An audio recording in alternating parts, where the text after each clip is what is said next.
principe a été vu et nommé de différentes façons, dont, à titre d'illustration, le moteur immobile ou le premier moteur immuable, incorruptible d'Aristote, ou encore le Elohim de la Torah, ou encore la loi universelle dans l'hindouisme et en physique, le principe logos de la Bible, bref, il y en a quelques-uns. Pour nous en tenir à l'Occident, il faut bien choisir.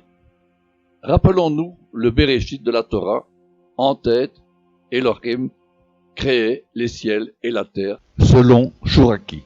Mais la traduction la plus connue étant « Au commencement, Dieu créa les cieux et la terre ». Cette dualisation du principe comme ciel et terre est largement partagée. Et, selon la poésie spirituelle, l'homme est à l'image du principe 1. Comme lui, mais en tant que produit de ce principe, il se manifeste selon la loi de dualité. Il est un produit de l'interaction du ciel et de la terre, tant au plan terrestre qu'au plan céleste. De ce fait, il est enclin, entraîné, à s'orienter selon les deux tendances, l'une terrestre, l'autre céleste, mais aussi attiré par la source commune, l'unité non manifestée. Ces deux penchants, tantôt s'excluent, tantôt se complémentent, et parfois sont unis au sein même de la réalité une. Le symbole yin-yang représente bien ce mouvement perpétuel et non éternel, initié par la vertu du principe, qui ordonne et alimente les événements multiples, indéfinis, au sein même de l'origine, et par conséquent aussi au sein de l'homme. Remarquez que la longueur de la partie blanche, de la partie noire et du cercle est la même, ce qui tend à montrer que l'unité reste présente jusque dans son apparente séparation. On comprendra aussi l'attirance de l'humain pour l'harmonie, la concorde, l'union, l'unicité, la compassion, la charité, la vérité, la justice et autres valeurs inspirées par la vertu du ciel, expression de la réalité une. Parfois conçu comme architecte, horloger de l'univers ou autre, la perception de la raison d'être des 10 000 êtres, selon une expression taoïste, est le moteur de la spiritualité, la vertu de la fonction spirituelle en l'humain. L'humain, stimulé, avivé par cette force, a le souci de satisfaire ces deux tendances. Comme chaque individu, il mature, grandit, selon les circonstances, et les deux tendances prendront une orientation, une intensité propre à chacun. Cela est évoqué entre autres par le mythe de Caïn et Abel. Mais, parce qu'humain, trop humain selon certains, il en rendra compte de 1001 manières.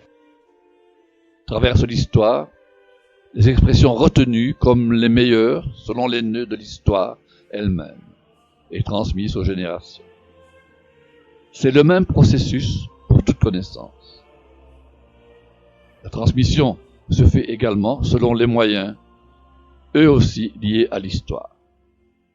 De la transmission orale jusqu'à nos ordinateurs.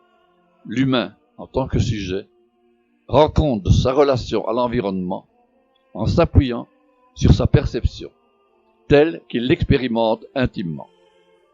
D'où le caractère poétique des comptes rendus de ces expériences intimes, incluant toujours la dimension du sujet dans l'objet.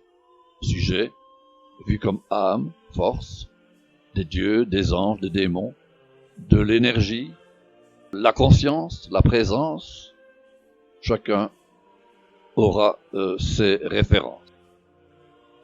Mais la source de la souffrance, selon le bouddhisme, comme de la Torah, est la conséquence de l'adhésion à des représentations mentales considérées comme étant vérité, réalité, plus vraie que la réalité elle-même, et devenant objet d'idolâtrie, de croyance.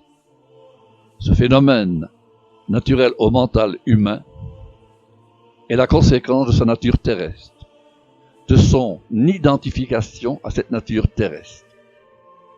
La dimension céleste est comme endormie, éloignée dans l'idéal, rangée dans un au-delà. Posons-nous maintenant une question. Pour l'humain, se réaliser ne serait-ce pas de dépasser son humanité en unissant la terre et le ciel au sein de la réalité unie? Cette réalité qu'il est, qui est présence, présence qui n'est rien d'autre que l'assentiment de l'humain à cela qu'il est, la réalité. Fin de la deuxième partie.